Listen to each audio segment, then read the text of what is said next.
우울증 치료를 위해 약을 드시기 시작했는데 혹시 마음은 편안해졌지만 어딘가 예상치 못한 불편함을 느끼고 계시진 않나요?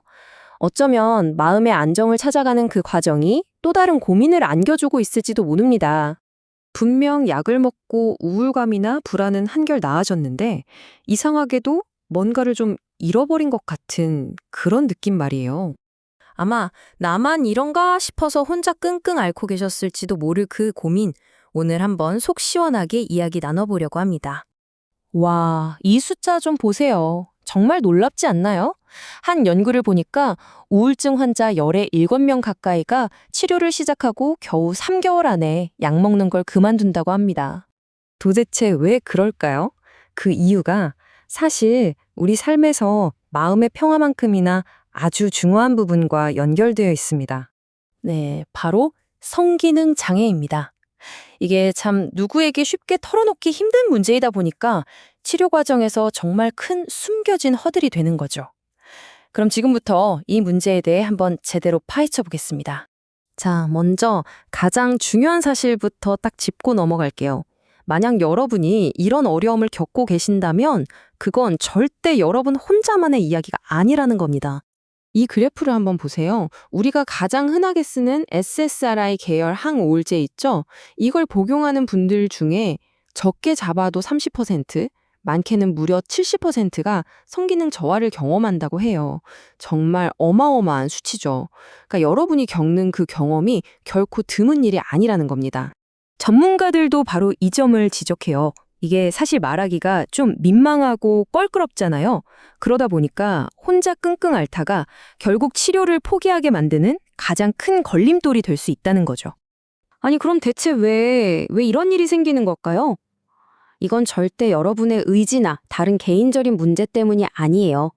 우리 뇌 속에서 일어나는 아주 자연스러운 화학작용을 이해하면 그 이유가 명확해집니다. 자, 이게 아주 흥미로운 지점인데요. 일종의 트레이드 오프, 그러니까 하나를 얻으면 하나를 내어줘야 하는 관계라고 보시면 돼요. 항우울제는 우리 기분을 조절하는 세로토닌 수치를 쫙 높여주죠. 이건 우울증 치료에 정말 좋은 일이에요. 근데 문제는 이 세로토닌이 너무 힘이 세지면 성적인 흥분과 쾌감을 담당하는 도파민이나 노르에피네프린 같은 친구들의 활동을 방해할 수 있다는 겁니다.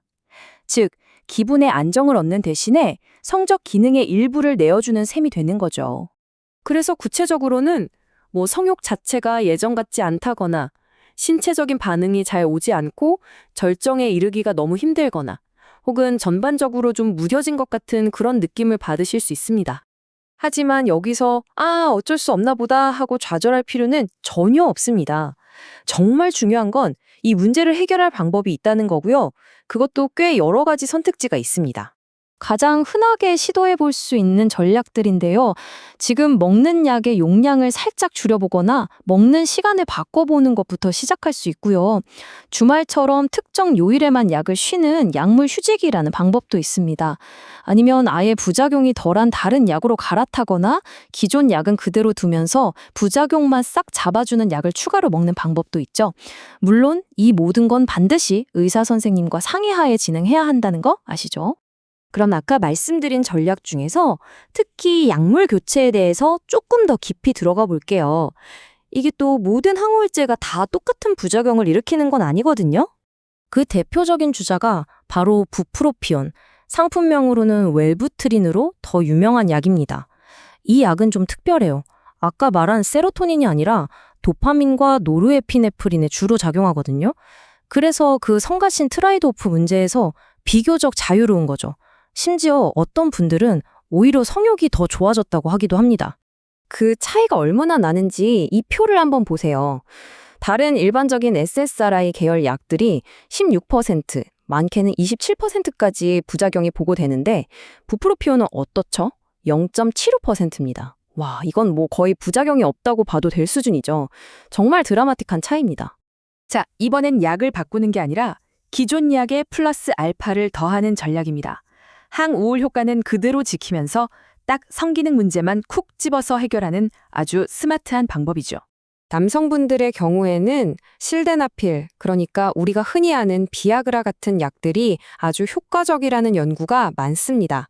필요할 때만 딱 복용해서 항우울제로 인한 발기 문제를 개선하는 거죠. 최근에는 여성 환자들을 대상으로 한 연구에서도 긍정적인 결과들이 나오고 있습니다. 그리고 또 하나, 우리가 정말 주목해봐야 할 약물이 바로 부스피론입니다. 이 그래프를 보시면 기존 항우울제에 부스피론을 추가했더니 무려 58%의 환자에서 성기능이 좋아졌다고 해요. 그냥 가짜 약을 먹은 그룹이 30%였던 것에 비하면 거의 2배나 높은 수치죠. 이건 부스피론이 남녀 모두에게 아주 중요한 선택지가 될 수 있다는 걸 보여줍니다. 자, 이렇게나 다양한 해결책이 있다는 걸 이제 알았습니다. 그럼 이제 가장 중요하고도 어쩌면 가장 어려운 마지막 단계가 남았죠. 바로 이 문제를 의사 선생님께 어떻게 꺼낼 것이냐 하는 겁니다. 여기서 아주 결정적인 포인트가 있어요. 쭉 던지듯이 이 약 효과 없어요 라고 말하기보다는 선생님, 약 덕분에 기분은 정말 좋아졌는데요. 다른 쪽으로 좀 불편한 게 생겨서 삶의 질이 떨어지는 것 같아요. 혹시 다른 방법이 있을지 같이 상의하고 싶습니다. 라고 말하는 겁니다. 치료를 그만두겠다가 아니라 더 나은 치료를 위해 함께 해결책을 찾고 싶다는 긍정적인 신호를 보내는 거죠. 훨씬 건설적인 대화가 가능해집니다. 조금 더 자연스럽게 대화를 시작하고 싶으시다면 이런 질문들도 좋습니다. 선생님, 혹시 이 약 먹고 성기능에 변화가 생기는 게 흔한 일인가요? 이렇게 슬쩍 물어보거나 아예 성기능 부작용이 좀 덜한 다른 약으로 바꿔볼 수 있을까요? 하고 직접적으로 물어보는 것도 방법입니다.